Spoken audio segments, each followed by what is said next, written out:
J'avais-vous parlé d'un homme qui a fait de nombreux exploits. Des Pays-Bas jusqu'en Corée, il a empilé les exploits et a grandement mérité son titre de héros. Bien qu'il soit méconnu au Québec, il est vénéré aux Pays-Bas et plus précisément à Zwolle, une ville de 50 000 habitants qui l'a libéré tout seul. Je parle bien de Léo Major. Il a été signaleur puis tireur d'élite durant la Deuxième Guerre mondiale et la guerre de Corée. Il a participé au débarquement de Normandie en faisant plus de 100 victimes allemandes dans la première semaine du débarquement. Il reçoit 2 Distinguished Conduct Medals, l'une à la libération de Zwolle et une deuxième à la colline 355 en Corée. Dans cette vidéo, je vais séparer sa vie en plusieurs parties.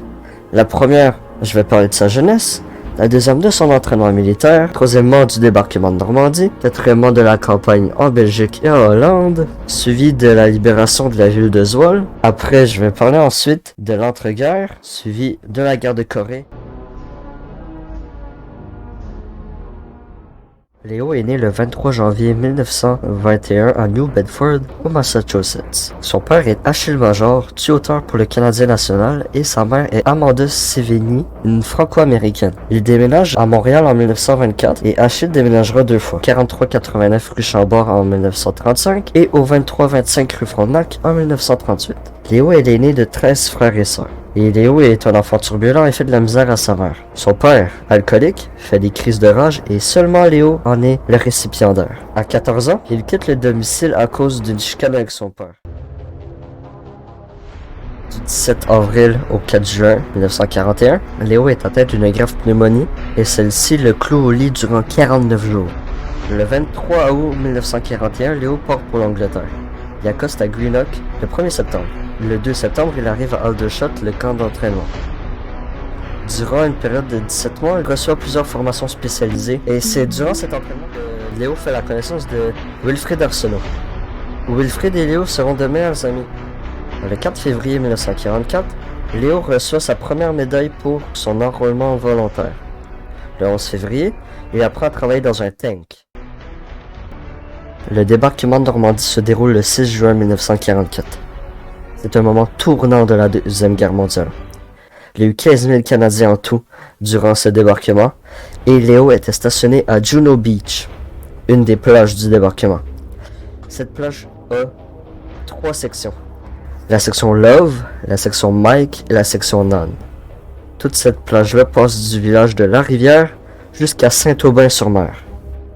La mission de Léo et ses acolytes est de débarquer dans la section Nan et de s'emparer du village de Bernières-sur-Mer.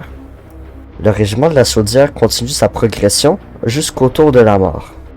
Dans l'après-midi du 6 juin, Léo part en mission de reconnaissance. Il découvre un char allemand et le capture. Léo a fait 26 morts allemands seulement le 7 juin et a tué plus d'une centaine d'Allemands en moins d'une semaine et va plutôt essayer de tuer seulement les officiers SS et la Gestapo. À l'entrée de Rotz, avec Willy, Léo voit une meule de foin avec une forme étrange. Il voit une tête émerger de la meule et il comprend qu'un tank Panzer y est dissimulé. Et Léo s'avance en courant, lançant une grenade dans le tank et tue tout l'équipage. Léo est en mission de reconnaissance près de l'aérodrome de Carpiquet. Tout à coup, un Allemand lance une grenade au phosphore tout près de son visage. Léo perd subitement toute vision pour quelques heures, doit directement se rendre à l'urgence à l'hôpital. Le diagnostic est qu'il perd 80% de sa vision de son œil gauche. Son œil gauche lui devient inutile. Le 10 octobre 1944, Léo traverse la frontière française pour se rendre en Belgique. Il ne se passe pas grand chose en Belgique pour Léo, et le 30 octobre 1944, il est aux Pays-Bas et à Zuid-Beveland, Gustave Taschereau, son commandant, envoie la compagnie B pour prendre un village au sud d'Augsbourg. Plusieurs heures après, ses soldats ne sont toujours pas revenus. Il élabore un plan et se dit « C'est à cause de vous que je suis trempé et gelé, alors vous allez payer mes maudits. » Il prend de surprise une sentinelle allemande, l'utilise comme appât pour attirer une deuxième et capture les 2 Allemands. Léo leur demande de les reconduire à leur officier. Tous les autres soldats allemands dorment et se rendent aisément. Léo capture plusieurs soldats allemands et est félicité par ses camarades. Le 20 novembre 1944, le régiment prend position dans les campements d'hiver. Cet hiver est l'un des plus froids d'Europe depuis plusieurs années. Léo et son régiment ne se font pas grand chose jusqu'en février. En décembre, Léo rencontre une jolie infirmière hollandaise, Antoinette Sliepenbeek. Ils vont se parler souvent et seront très proches durant la guerre. Léo capture un entrepôt de munitions dans une forêt proche du Rhin. Il s'approche de la forêt d'Oschwald et Léo et ses camarades découvrent des traquenards qui le désamorcent vite. Il y avait des bombes cachées dans les arbres autour d'eux.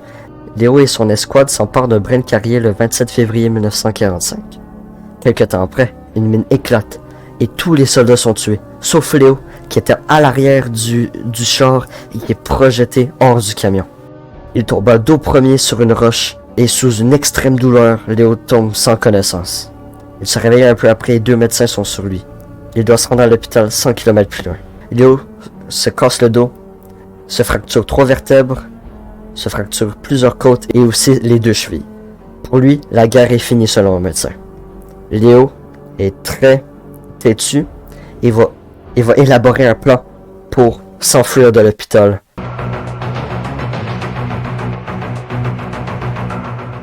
Tout d'abord, il va voler un manteau pour se cacher. Il va se cacher dans un jeep qui va direction de Nimègue et va se réfugier chez Antoinette. Et Antoinette sera très heureuse de le voir. Léo va rester chez Antoinette à peu près 1 mois et va retourner au combat le 29 mars 1945. Il va arriver à Zutphen le 5 avril et fait un exploit.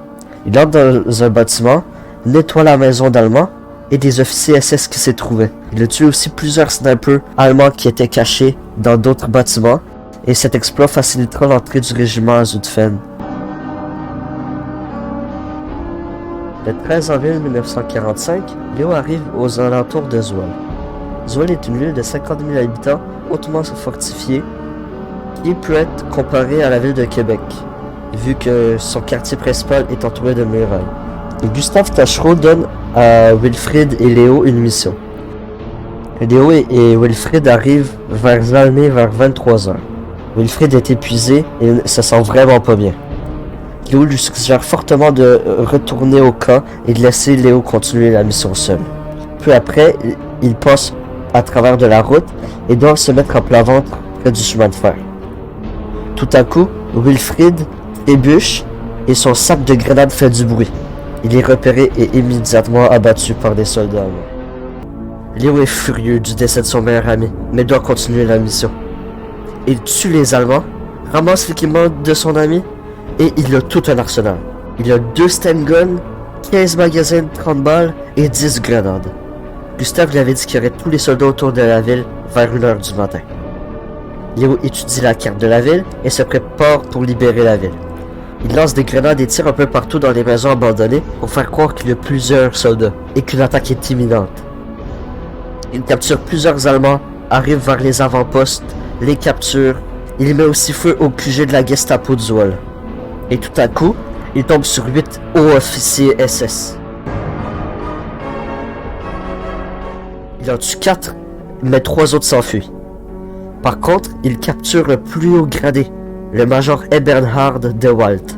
Léo doit le convaincre de se rendre car l'attaque est imminente. Il lui fait croire que toute l'armée a encerclé la ville et qu'ils sont prêts à rentrer.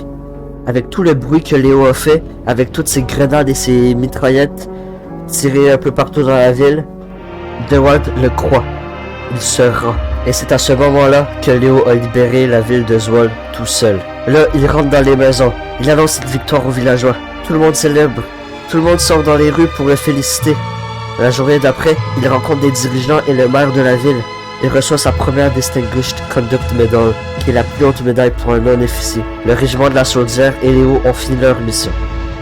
Léo peut retourner au Québec et le bilan de campagne du régiment de la Chaudière est de 241 morts et 783 blessés.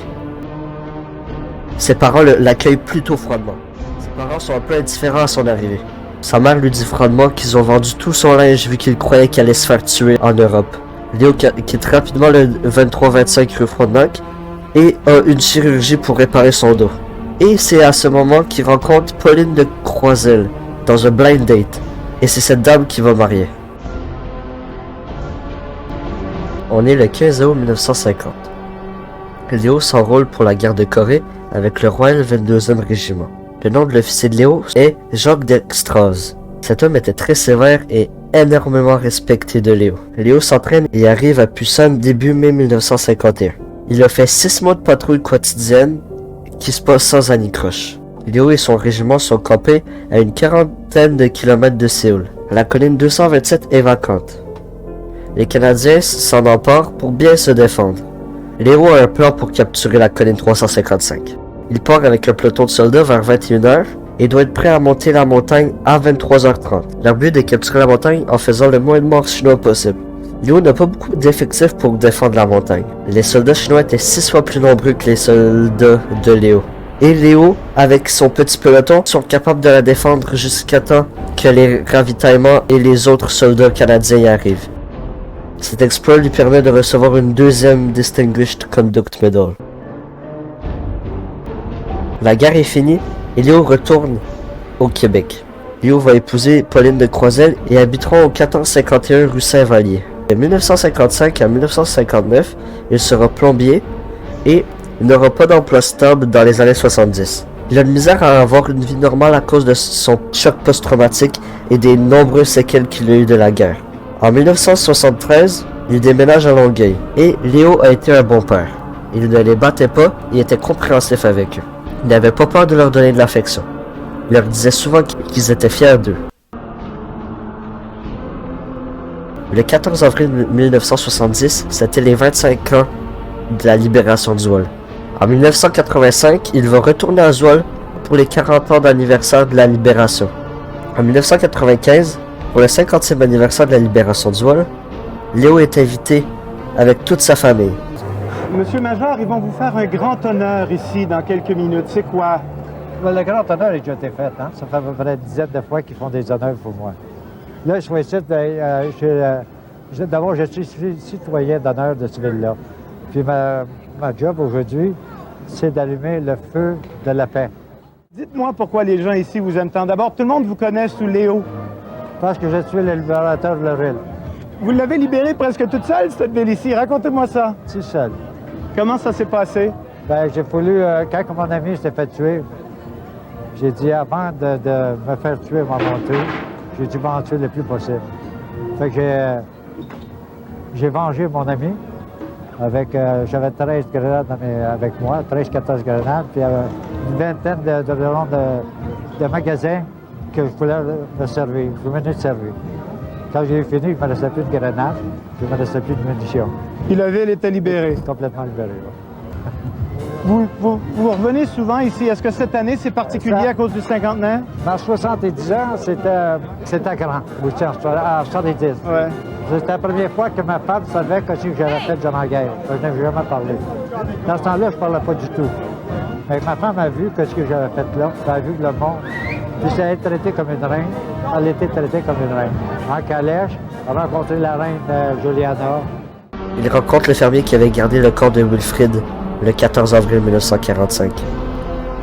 Cette réunion est très émotive pour Léo. Avec ce fermier, Léo et sa famille vont refaire le parcours que Léo a fait pour libérer la ville. Ils vont passer par les mêmes rues, les mêmes endroits qu'il a fait pour libérer Uzwol.